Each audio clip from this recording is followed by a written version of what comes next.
আমি গিয়ে দারোয়ান চাচাকে জিজ্ঞেস করি, তখন চাচা বলল ওরা তো গতকাল বিকেলে বের হয়েছে আপনার মেয়ে সহ। বিদেশি পোলাডার হাতে একটা ব্যাগ ছিল, ঘরে দেখলাম হ্যারিসের কোনো জিনিসপত্র নেই। আমি কাজিন ভাইটাকে ফোন দিলাম, উনি আমাকে বললেন চুপ থাকো, বেশি বাড়াবাড়ি করলে দুনিয়া থেকে বিদায় করে দিব। আমি মেয়েকে অনেক খুঁজলাম, থানায় গেলাম, মামলা দিলাম, কিন্তু মেয়ে আর পেলাম না। আমার স্বামীর বিদেশি নাম্বারে কল করলাম, কল হ্যারিস ধরলো, বুঝতে পারলাম ও বিদেশ চলে গেছে। তবে আমার মেয়ের তো বিদেশে যাওয়ার কথা না, কারণ ওর পাসপোর্ট নেই। এতটুকু বুঝলাম মেয়ে আমার দেশেই আছে। ওরা ফোন ব্যাক করতো না। আমি মোবাইলে গত 2 মাসে না হলেও 30,000-এর উপরে রিচার্জ করেছি। বিদেশে ফোন দিয়ে কান্না করতাম আমার মেয়েকে ফেরত দেওয়ার জন্য, কোথায় আছে তা বলার জন্য। বললাম আপনাদের কিছুতে ভাগ বসাবো না, বিনিময়ে আমার মেয়েকে ফেরত দেন, কিন্তু ওরা আমার কথা শুনে হাসতো, কিছু বলতো না। 2 মাস পর ফ্ল্যাট থেকে আমাকে বের করে দেয়। ফ্ল্যাটটা ওর কাজিন ভাই দখল করে। আমি মামলা করেও কোনো ফল পেলাম না, কারণ জোর যার সব কিছু তার। আমি মায়ের কাছে ফিরে এলাম। মেয়ে হারানোর শোক আমাকে কুড়ে কুড়ে খেতে লাগলো। আমার বাঁচতে ইচ্ছে করতো না। আমি শহরের অলিতে গলিতে ঘুরতাম, যদি মেয়েটাকে ফিরে পাই। আফসোস, এভাবে 2টা বছর কেটে যায়, মেয়েকে ফিরে আর পাই না আমি। সন্তান হারানো মায়ের হাহাকার শুধুমাত্র যারা সন্তান হারিয়েছে তারাই বুঝবে, আর কেউ না। আমি একটি স্কুলের আয়ার কাজ শুরু করি। খুব বেশি বেতন না, তবে আমি আর মায়ের ডালে ভাতে সবজিতে খাওয়ার মতো বেতন। আমার বোনেরাও সাহায্য করে যখন যা পারে। আমি ইচ্ছে করে স্কুলের আয়ের কাজ নিয়েছি, কারণ বাচ্চা ভালো লাগে। আমার সন্তান হারানোর কষ্টটা কিছুটা কমে। এর মধ্যে একদিন বাসায় দেখি সেই সবজিওয়ালা ভাইটা যে আমাকে বিয়ের প্রস্তাব দিয়েছিল, সে প্রবাস থেকে এসেছে ছুটিতে। এসেই ওই আপার কাছ থেকে আমার কথা শুনে আমাকে দেখতে এসেছে। আপাটা সহ এসেছে। আমি আপাকে জড়িয়ে ধরি এবং ভালো মন্দ জিজ্ঞেস করি। উনি আমার মাথায় হাত বুলিয়ে দেন, বলে আল্লাহ তোমাকে সব সুখ দিক। আপাকে বলি, আপা আল্লাহ যেন আমার মেয়েটাকে ফেরত দেয়। আমি জানি না আমার মেয়েটা আজ 2.5 বছরে দেখতে কেমন হয়েছে, কত বড় হয়েছে। আমি কি দেখলে চিনবো আমার মেয়েকে? আপা বলে সব আল্লাহর হাতে ছেড়ে দে, নিজের মতো বাঁচ। সবজিওয়ালা ভাইটা আমাকে অনেক সান্ত্বনা দেয় এবং সোজাসুজি আমার মাকে বিয়ের প্রস্তাব দেয়, কারণ তার ছুটি কম, সে 2 মাসের ছুটিতে এসেছে। আমি এটা শোনার পর বলি কখনো সম্ভব না, আমি জীবনেও আর বিয়ে শাদী করবো না। এটা বলার পর রাতের খাবার খেয়ে সবজিওয়ালা চলে যায়। আপা রাতে থাকে আমাদের সাথে। আপা অনেক বুঝায় মানুষের জীবনে উত্থান পাথান হয়, তবে জীবনকে সুযোগ দিতে হয়। আমি বলি কয়বার, 2বার বিবাহ হলো, সুখ তো হলো না, 3য়বারেও সুখ হবে না।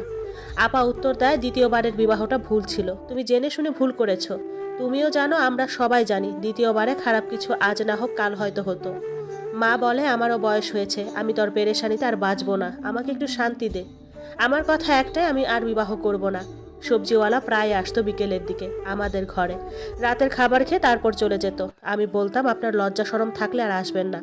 এটা বলার পরের দিন থেকে আমার ছুটির টাইমে স্কুলের সামনে দাঁড়িয়ে থাকতো, মাঝে মাঝে লুঙ্গি পরেও চলে যেত। আমার এত বিরক্ত লাগতো, বলার মতো না। আমার জীবনটা একটা বিষাদময় হয়ে গিয়েছে সন্তান ছাড়া। এক সময় মা আমাকে বলল, মারে রাজি হয়ে যা, আমাকে একটু শান্তি দে। এটা নিয়ে ঘরে সবসময় ভেজাল থাকতো। খুব সিদ্ধান্তহীনতায় ভুগছি, করবোটা কি।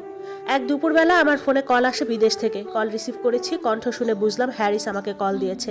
হ্যারিস আমায় বলল, তুমি তোমার মেয়েকে দেখতে চাও? আমি তো কান্না করতে করতে হ্যাঁ বলে ফেললাম।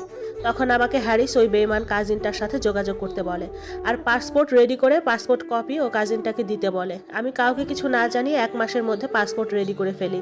এর মধ্যে সে প্রায় সময় আমার সাথে যোগাযোগ করতো এবং বলতো, তোমার মেয়েকে তুমি পাবে, চিন্তা করো না। ততদিনে সবজিওয়ালার সাথে বিয়ে শাদীর চিন্তা সম্পূর্ণ বাদ। পাসপোর্ট রেডি করে আমি ওই বেমান কাজিনের বাসায় গেলাম, তাকে পাসপোর্ট কপি দিলাম আর বিয়ের কাবিনের কপিটাও দিলাম। প্রায় 1 মাস 6 দিনের মধ্যে হ্যারিস সব রেডি করে ফেলে এবং আমাকে কল করে বলে ওই কাজিনটার বাসায় গিয়ে টিকিটটা যেন সংগ্রহ করি। শুধু পাসপোর্ট বানানোর খরচটা আমি বহন করেছি, বাকি সব খরচ হ্যারিস করেছে। আমার চিন্তা হচ্ছিল আবার কোনো নতুন বিপদে পড়বো কিনা, কিন্তু মেয়েকে ফিরে পাবার আশায় যে কোনো বিপদের সামনে পড়তে আমি রাজি। যাওয়ার দিন সুন্দর করে রেডি হয়ে মাকে বললাম, মা আমার জন্য দোয়া করবেন, একটা কাজে যাচ্ছি। ছোট বোন বলল, কবে আসবেন? বললাম 2 দিন লাগবে।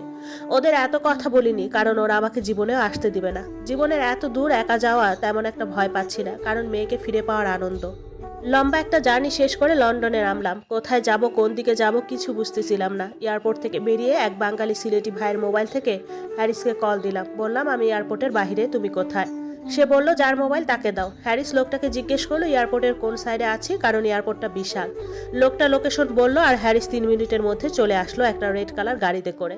আমাকে দেখে জিজ্ঞেস করলো কেমন আছি। তারপর সে আমাকে একটা বাড়িতে নিয়ে গেল, একটা বিদেশি অল্প বয়স্ক মেয়ের কাছে। হ্যারিস আমায় বলল, আপনাকে এখানে এনেছি, আমার পরিবারের কেউ জানে না, আপনি এখানে কয়টা দিন থাকেন, আপনার মেয়ের কাছে নিয়ে যাব। আমি আর কিছু বলি নাই, আমি তার কথা মেনে নিলাম। যাওয়ার সময় সে একটি মোবাইল আর কিছু পাউন্ড দিয়ে গেল। মেয়েটা বাসায় একা থাকতো, কেমন যেন নোংরা করে রেখেছে। হ্যারিস চলে যাওয়ার পর মেয়েটা কিছু খাবার খেতে দিয়ে আমায় বলল, আমি বের হচ্ছি, কখন ফিরবো জানি না। মেয়েটা মদ খেয়ে অনেক রাত করে বাসায় আসে, এসেই ঘুমিয়ে যায়, আর ঘুম থেকে উঠে অনেক বেলা করে। 5 দিন পর হ্যারিস আসে, আমাকে হাতে একটা বন্দুক দেয়, দিয়ে বলে আমি যেন ওকে গুলি করি। কারণ জানতে চাইলে বলে, আপনার মেয়েকে ফিরিয়ে দেওয়া পসিবল না, কারণ ও কোথায় আছে আমি জানি না। সেদিনের কর্মকাণ্ডের জন্য আমি লজ্জিত। আমি আপনাকে একটু সুন্দর জীবন দিতে চেয়েছি, তাই মিথ্যা বলে এদেশে এনেছি। আপনি নিজের মতো করে বাঁচুন, আপনার ক্ষতি করার ইচ্ছে আমার নেই। চাইলে আমাকে গুলি করে মেরে ফেলতে পারেন। আমি হ্যারিসের কথা শুনে কান্নায় ভেঙে পড়ি।